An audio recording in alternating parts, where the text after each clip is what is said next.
So hello afternoon, once again a morning to you. Welcome to our social science class जिसमें हम लोग discuss कर रहे हैं अपने पॉलिटिकल साइंस का एक chapter working of the institutions. तो आज हम लोग बढ़ रहे हैं अपने चैप्टर की तरफ और आज सीखेंगे, आज जानेंगे हम लोग कि हमारे प्राइम मिनिस्टर की क्या पावर होती है और प्रेसिडेंट की पावर कौन होती है, और ये जानेंगे कि आखिर मेन एक्टर कौन है हमारे देश का।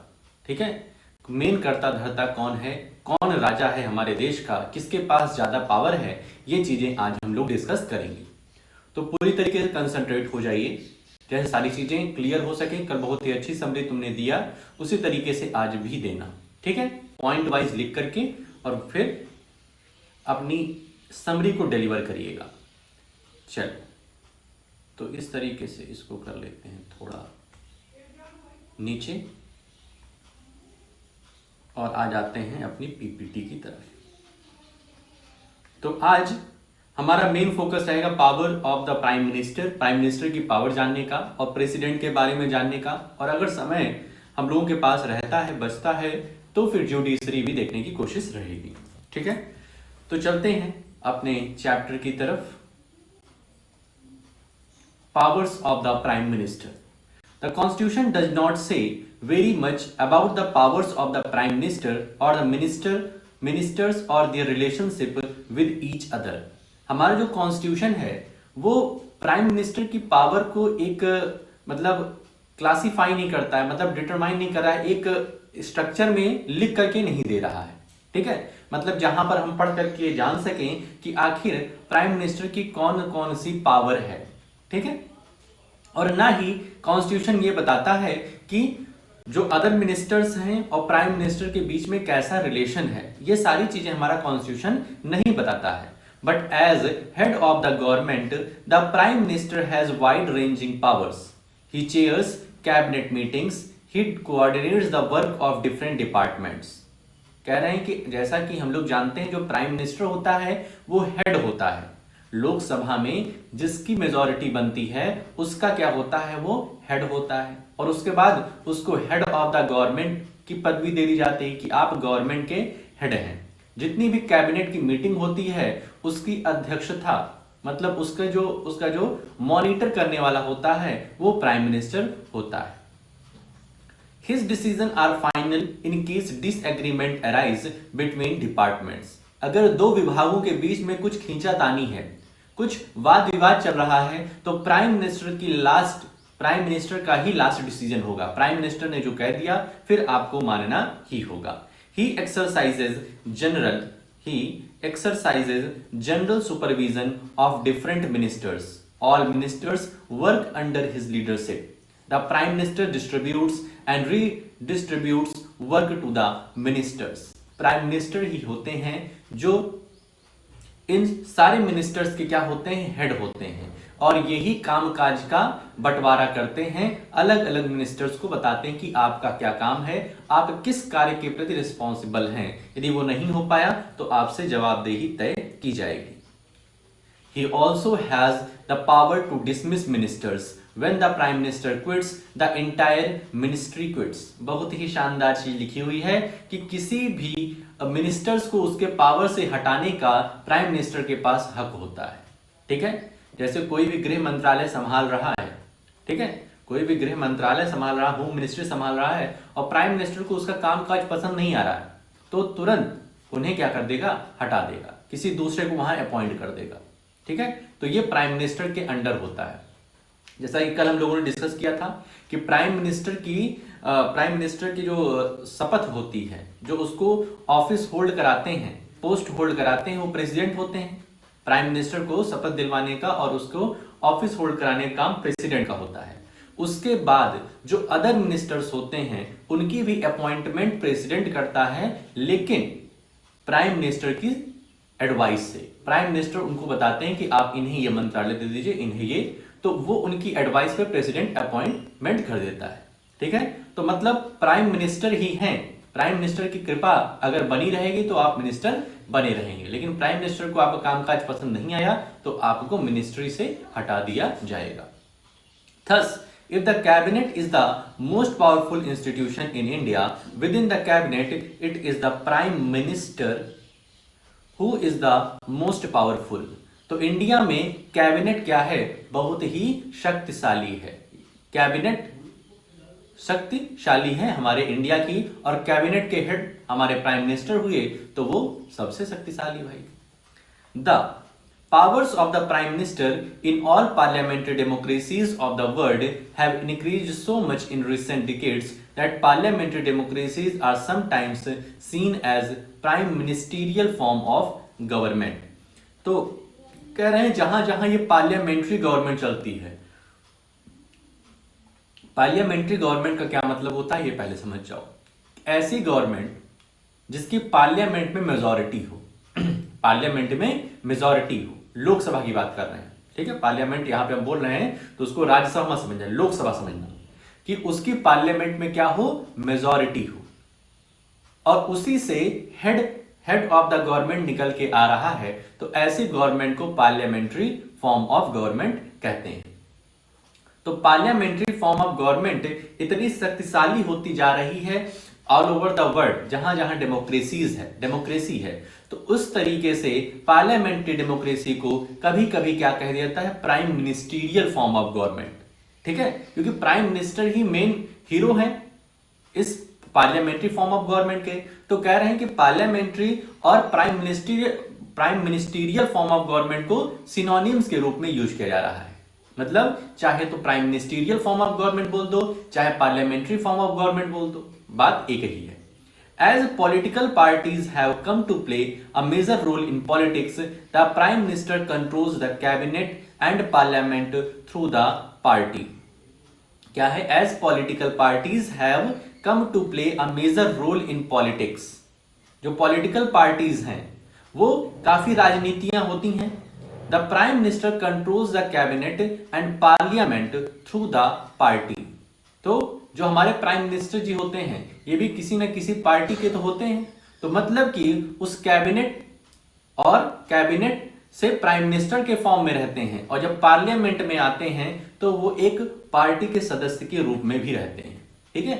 अपनी पार्टी का भी प्रचार प्रसार करते हैं, और एक भारत सरकार के वो प्रतिनिधि हैं तो वो भी उनका काम रहता है। तो डबल रोल प्ले करते हैं प्राइम मिनिस्टर।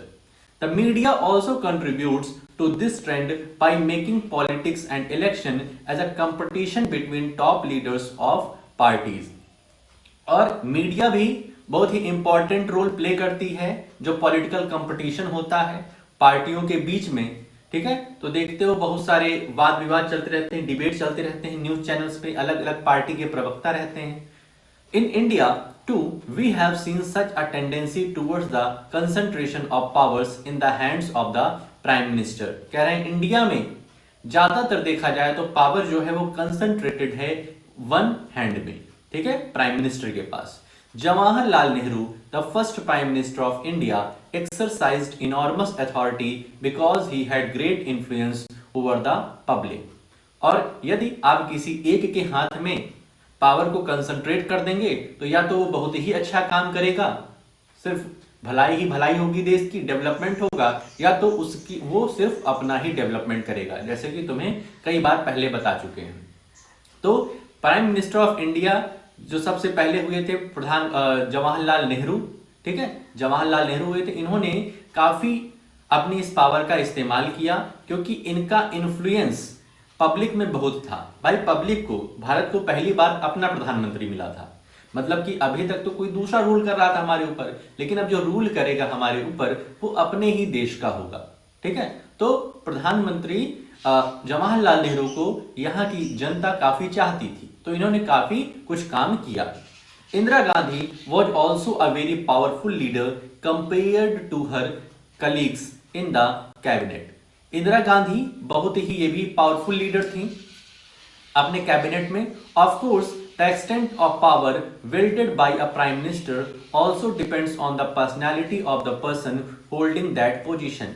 कह रहे हैं प्राइम मिनिस्टर के पास कितनी पावर है ये उसकी पर्सनैलिटी पे भी डिपेंड करता है, ठीक है, उसकी पर्सनैलिटी पे भी डिपेंड करता है कि वो किस तरीके का व्यक्ति है, ठीक है, वो अपनी बात सामने रख पा रहा है या कि नहीं रख पा रहा है, ठीक है। बहुत से प्रधानमंत्री हुए हैं जो काफी दबाव में काम किए, ठीक है, तो वो अपने देश की बात ही नहीं सामने रख पाते, तो जो इंटरनेशनल पॉलिसी होती, जो फॉरेन पॉलिसी होती, उसमें सही तरीके से काम नहीं चल पा रहा था, ठीक है। तो मतलब कि प्राइम मिनिस्टर की एक अलग पर्सनालिटी भी होनी चाहिए जिससे कि वो अपने पावर को और अच्छे से एक्सरसाइज कर पाए, ठीक है। However, in recent years, the rise of coalition parties has imposed certain constraints on the power of the prime minister. ठीक है, coalition government, COALITION, इसको तुम्हें बताए थे कि ये एक ऐसे टाइप की गवर्नमेंट होती है जो कि मिली जुली सरकार होती है, कई पार्टियां मिलकर के इस गवर्नमेंट को बनाती हैं। ये तब होता है जब लोकसभा में मेजॉरिटी साबित नहीं होती है, ठीक है। तो भाई साहब, जब कोलिशन गवर्नमेंट रहती है तब प्राइम मिनिस्टर के पास पावर बहुत कम होती है, क्योंकि उन्हें सब लोगों का देखना पड़ता है, जितनी भी पार्टियां उनके साथ मिल करके सरकार बनाई हैं सबका भला सोचना पड़ता है। यदि आप किसी का बुरा सोच लिए, सिर्फ अपनी पार्टी का भला करने लग गए उसमें, तो सरकार गिर जाती है, ठीक है। तो इसीलिए यहां पे लिखा है जब कोलिशन गवर्नमेंट, कोलिशन पॉलिटिक्स होती है तब प्राइम मिनिस्टर की पावर कंस्ट्रेंट हो जाती है, ठीक है, वो सिकुड़ जाती है उनकी power. The prime minister of a coalition government can not take decision as he like. Prime minister अगर कोलिशन गवर्नमेंट से बना हुआ है, कई पार्टियां मिलकर के सरकार बनाई हुई हैं, तो वो डिसीजन अपनी पसंद का नहीं ले सकता है, ठीक है। फिर उसको डिसीजन लेने के लिए कई लोगों से पूछना पड़ता है। He has to accommodate different groups and factions in his party as well as among alliance partners. He also has to heed to the views and position of the coalition partners and other parties on whose support the survival of the government depends. तो जब भी कोalition government होगा तो prime minister अपनी पसंद का decision नहीं ले सकते हैं। जितनी भी पार्टियां, जितनी भी अलायंस उनके साथ जुड़ी हैं, उन सब का विचार उन्हें जानना होगा और सबके भले की बात करनी होगी, तभी वो पार्टियां इनके साथ रहेंगी, वरना तुरंत नो कॉन्फिडेंस मोशन आएगा और सरकार गिर जाएगी, प्राइम मिनिस्टर चेंज, ठीक है। तो कोलिशन गवर्नमेंट में काफी दिक्कत होती है। यदि एक ही पार्टी सरकार बनाती है, वो कोई भी पार्टी हो, अगर एक पार्टी सरकार बना रही है भारत में, तभी इंडिया का सही तरीके से डेवलपमेंट हो सकता है। लेकिन कई सारी पार्टियां मिलजुल करके सरकार बना रही हैं, तो भाई फिर दिक्कत रहती है। वो दिक्कत समझ रहे हो ना, कि फिर प्राइम मिनिस्टर क्या होता है, वो अपनी पसंद का डिसीजन नहीं ले सकता है, उसको उन पार्टियों का हित सोचना पड़ेगा। जब पार्टियों का हित सोचेगी तो कहां से फिर देश का हित सोच पाएंगे, ठीक है। तो इसलिए एक ही पार्टी की मेजॉरिटी हो तो ज्यादा अच्छा है। तो इस तरीके से हम लोगों ने जाना कि किस तरीके से प्राइम मिनिस्टर की कौन कौन सी पावर होती है, किस तरीके से वो काम करते हैं। अब जानेंगे अपने प्रेसिडेंट, राष्ट्रपति के बारे में। While the prime minister is the head of the government, the president is the head of the state. President को हम हेड ऑफ द स्टेट के नाम से जानते हैं। In our political system, the head of the state exercises only nominal powers. ध्यान रखना, nominal मतलब इनके पास नाम मात्र की शक्तियां होती हैं। नॉमिनल मतलब नाम मात्र, ठीक है, नाम मात्र की शक्तियां होती हैं हमारे प्रेसिडेंट के पास। The president of India is like the queen of Britain whose functions are to a large extent ceremonial. ठीक है, हमारे इंडिया के प्रेसिडेंट ये समझ लो जैसे ब्रिटेन में क्वीन है, क्वीन एलिजाबेथ, नाम सुने होंगे, ठीक है, कई सारी क्वीन है, इस समय भी क्वीन ही है, शायद कोई एलिजाबेथ 2, 3, 4 कोई होंगी। तो जिस तरीके से वहां पर क्वीन का दर्जा है, मतलब कोई भी सेरिमोनियल, उनका पावर मतलब सेरिमोनियल होता है, एक प्रोग्राम के तहत होता है, ठीक है, जिसमें उनको काफी इज्जत दी जाती है, काफी उनको रिस्पेक्ट दिया जाता है। लेकिन बात यह है जब पावर की, तो उनके पास सिर्फ नॉमिनल पावर है, नाम मात्र की। The president supervises the overall functioning of all the political institution in the country so that they operate in harmony to achieve the objective of the state. लेकिन ध्यान रखना, जितने भी काम होते हैं वो हमारे प्रेसिडेंट की मंजूरी से ही होते हैं, मतलब इनकी मंजूरी ली जाती है। अभी ध्यान रखना, मान लो ये मंजूरी ना दें, ये एक्सेप्ट ना करें, तब क्या होगा, तब भी उसको भी देखेंगे। समझ गए कि प्रेसिडेंट जो हैं वो सेरिमोनियल टाइप के हैं उनके फंक्शन, और ये सभी पॉलिटिकल इंस्टीट्यूशन को जोड़ के रखते हैं जिससे कंट्री में एक हार्मोनी बनी रहे। आगे The president is not elected directly by the people. The elected members of parliament and the elected members of the legislative assembly elect her. President का इलेक्शन डायरेक्टली नहीं होता है। जब भी हम डायरेक्टली की बात करें तो ध्यान रखना, डायरेक्टली मीन्स हम लोग इन्वॉल्व होते हैं कि नहीं होते हैं। तो प्रेसिडेंट के इलेक्शन में हम लोग डायरेक्टली इन्वॉल्व नहीं होते हैं। तो इनका इलेक्शन कौन करता है? तो मेंबर्स ऑफ पार्लियामेंट। अब मेंबर्स ऑफ पार्लियामेंट मतलब राज्यसभा और लोकसभा के जो मेंबर्स हैं वो मेंबर ऑफ पार्लियामेंट में आ गए। फिर कह रहे हैं MLA, member of legislative assembly. तो ये राज्य स्तर पे जो विधान परिषद और विधानमंडल होता है, ठीक है, लेजिस्लेटिव असेंबली, लेजिस्लेटिव काउंसिल, यहां के मेंबर जाकर के प्रेसिडेंट का इलेक्शन करते हैं। A candidate standing for president's post has to get a majority of votes to win the election. This ensures that president can be seen to represent the entire nation. तो ये जितने भी representative हम MLA में भेजते हैं, sorry ये parliament में और ये लेजिस्लेटिव असेंबली में जो भी मेंबर्स होते हैं, ठीक है, वो इनका चुनाव करते हैं। This ensures that president can be seen to represent the entire nation. और इस तरीके से हमें इस तरीके से सिंबलाइज किया जाता है कि प्रेसिडेंट जो हैं वो पूरी तरीके से हमारे नेशन को रिप्रेजेंट कर रहे हैं। At the same time the president can never claim the kind of direct popular mandate that the prime minister can. ठीक है, इनका कोई पॉपुलर मैंडेट नहीं होता है कि बहुमत की सरकार बनी है, ऐसा कुछ नहीं होता है। ठीक है, तो ये बस जो भी वहां पर प्रत्याशी हैं प्रेसिडेंट के लिए, जिनको भी ज्यादा वोट मिल गया, जिनको भी ज्यादा वोट यहाँ के एमएलए और एमपी दे दिए, वो उन्हीं की सरकार बन जाए। ऐसा नहीं मेजॉरिटी वगैरह यहाँ पे देखी जाती है। ठीक है, this ensures that she remain only a nominal executive. तो यहां से ये क्लियर हो रहा है कि वो नाम मात्र के एग्जीक्यूटिव होंगे जो पावर को एक्सरसाइज करेंगे। ठीक है, मतलब पावर को एक्सरसाइज करते हैं लेकिन on the advice of prime minister, बस बात इतनी है। The same is true for the power of the president. If you casually read the constitution you would think that there is nothing that she can not do. अगर constitution को casually पढ़ोगे, constitution को बस ऐसे ही एक बार reading लगा लोगे, तो तुम्हें पता चलेगा अरे वाह, प्रेसिडेंट के पास तो पावर ही पावर है। जहां पर देखोगे वहां प्रेसिडेंट। ठीक है, जहां पर जिस पन्ने में देखोगे वहां पे प्रेसिडेंट का नाम तुम्हें दिख ही जाएगा।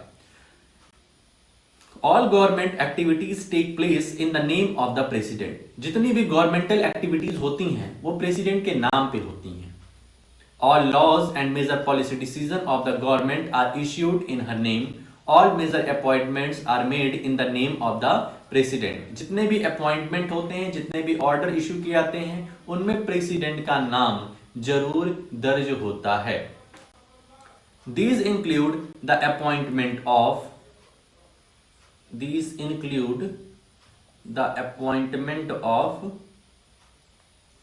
the Chief Justice of India, the judges of the Supreme Court and High Court of the states, the governor of the states, the election commissioner, ambassador to the other countries, etc. तो इन लोग की नियुक्ति जो है, appointment जो है, वो president के द्वारा किया जाता है। और देखोगे तो ये जो है ये टॉप मोस्ट पोस्ट होती है अपने इंडिया की। जैसे chief justice of India, supreme court के जो मुख्य न्यायाधीश होते हैं, या अदर जजेस जो होते हैं, हाई कोर्ट के जो जजेस होते हैं, गवर्नर किसी स्टेट के, या इलेक्शन कमिश्नर, या फिर एम्बेसडर। इलेक्शन कमिश्नर मतलब वही जो इलेक्शन को अच्छे तरीके से सुचारू रूप से चलवाते हैं। एम्बेसडर मतलब दूत होता है। ठीक है, हर कंट्री में अपने इंडिया का एक एम्बेसडर होता है। उसी तरीके से दूसरे कंट्री के जितनी भी कंट्रीज हैं उनके एम्बेसडर हमारे यहाँ रहते हैं। ठीक है, तो ये एक विदेश नीति होती है जिससे देशों में आपसी प्यार बना रहे। All international treaties and agreements are made in the name of the president. The president is the supreme commander of the defence forces of India.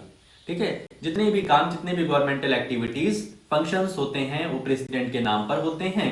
और प्रेसिडेंट जो होते हैं वो डिफेंस फोर्स, जो हमारी सेना है, इसके कमांडर इन चीफ होते हैं, सुप्रीम कमांडर होते हैं, सबसे ऊंचे ओहदे वाले कमांडर होते हैं। इसी वजह से देखो जब 26 जनवरी की परेड होती है तो प्रेसिडेंट क्या करते हैं, इनकी सलामी लेते हैं। ठीक है, But we should remember that the president exercises all these powers only on the advice of the council of minister.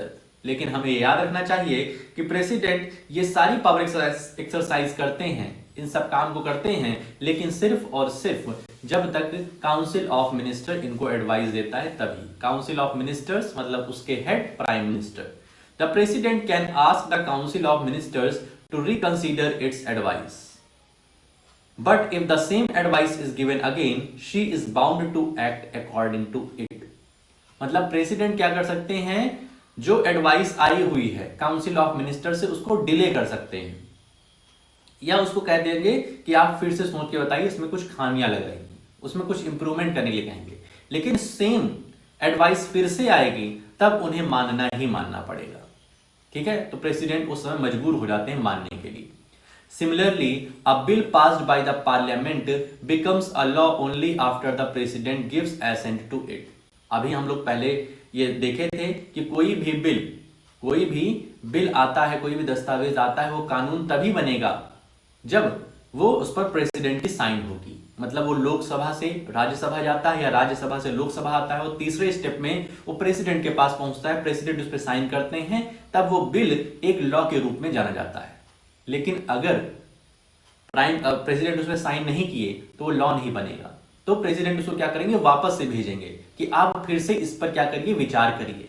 लेकिन सवाल उठता है, अगर सर फिर से कोई विचार ना करें और फिर से उस बिल को ला करके प्रेसिडेंट को दे दें, तब उनको उस पर साइन फिर करनी पड़ेगी। If the president wants, she can delay this for some time and send the bill back to parliament for reconsideration. But if parliament passes the bill again, she has to sign it. उसके बाद उन्हें मजबूरन sign करना पड़ेगा ही पड़ेगा। So you may wonder, what does the president really do? Can she do anything on her own at all? तो इतना हम लोगों ने पढ़ा, तो इससे हम लोग को बड़ा ही कंफ्यूजन हो रहा है, या फिर प्रेसिडेंट बनाया ही क्यों गया? इनके पास क्या ऐसी कोई पावर है जो ये अपने बल पे कर लें, अपने दम पे कर लें, इनको प्राइम मिनिस्टर की आवश्यकता ना पड़े? तो एक काम है, there is one very important thing she could do on her own, appoint the prime minister. Prime minister का अपॉइंटमेंट ये अपनी मर्जी से करते हैं। ठीक है, ये अपनी मर्जी से। उस समय भाई प्राइम मिनिस्टर तो कोई है नहीं, तो किसकी एडवाइस लेंगे? तो उस समय ये अपनी मर्जी से करते हैं। When a party or coalition of parties secures a clear majority in the election, the president has to appoint the leader of the majority party or the coalition that enjoys majority support in the Lok Sabha. कह रहे हैं कि अगर मिली जुली सरकार बनती है या फिर कोई एक मेजॉरिटी पार्टी होती है, तो उसका तो क्लियर रहता है कि प्राइम मिनिस्टर कौन बनने वाला है, तो उसको फिर ये क्या करते हैं, ऑफिस होल्ड करवाते हैं, उनका अपॉइंटमेंट करते हैं। लेकिन अगर when no party or coalition gets a majority in the Lok Sabha, अगर कोई पार्टी या फिर मिली जुली सरकार मेजॉरिटी नहीं पाती है लोकसभा में, the president exercises her discretion, तब ये अपनी मेन पावर का इस्तेमाल करते हैं। the president appoints a leader who in her opinion can muster majority support in the Lok Sabha. तब फिर इनकी अपनी पावर आती है, किसी को भी प्राइम मिनिस्टर बना सकते हैं उस ग्रुप में से जिस पर इनको लगता है कि इसके पास इस तरीके की पर्सनालिटी है कि ये मैक्सिमम वोट मेजॉरिटी गेन कर सकता है, तो उसको ये प्राइम मिनिस्टर बना देते हैं। ये अपने ही दम पर करते हैं, अपने ही व्यूज पर, किसी के एडवाइस पर नहीं। In such a case the president can ask the newly appointed prime minister to prove majority support in the Lok Sabha within a specified time। और फिर प्रेसिडेंट उस पर्सन को कुछ समय देते हैं कि आप इतने समय में अपना बहुमत साबित कर दीजिए। आपको हम प्रधानमंत्री तो बना दे रहे हैं, लेकिन कुछ समय देते हैं राष्ट्रपति और कहते हैं इस समय में लोकसभा में आप अपनी मेजॉरिटी गिना दीजिए। ध्यान रखना, इलेक्शन नहीं करवाएंगे, लोकसभा में जितने मेंबर्स हैं उसमें से मेजॉरिटी वोट इनको पड़ जाएं, तब ये होगा कि हाँ ठीक है, ये पर्सन ठीक है, इसी को प्राइम मिनिस्टर हम बना देंगे। ठीक है, तो इस तरीके से प्रेसिडेंट का काम होता है। अब तुम्हारा काम क्या रहेगा? तुम्हारा काम ये रहेगा, आज इतना ही रखते हैं, फिर अगले वीडियो में हम लोग जुडिशरी देख लेंगे। तो ये प्रेसिडेंशियल सिस्टम, इसको पढ़ लेना जरा, और यहाँ पर कुछ क्वेश्चन दिया हुआ है, ये लड़की पूछ रही है। Check your progress, read it और बताओ आपका प्रोग्रेस क्या है। और ये पिक्चर को ही पढ़ लेना, पिक्चर में क्या लिखा हुआ है। ये दो छोटे छोटे बच्चे हैं, एक बच्चा एक बच्ची, इनके क्या क्वेश्चन हैं इनको देख लेना भाई, ठीक है। और ये जो एक्टिविटी है सो करने के लिए तुम्हें दिए थे कल, इसको भी कर लेना। इसके अलावा बात ये है कि जितना भी हमने पढ़ा दिया है आज, जितना आज हमने पढ़ाया है उसके भी पॉइंट वाइज नोट्स बना लेना और शाम को फिर एक अच्छी सी समरी दे देना। तो आज के लिए अपनी इस वीडियो में हम लोग इतना ही रखते हैं, नेक्स्ट वीडियो में ओके।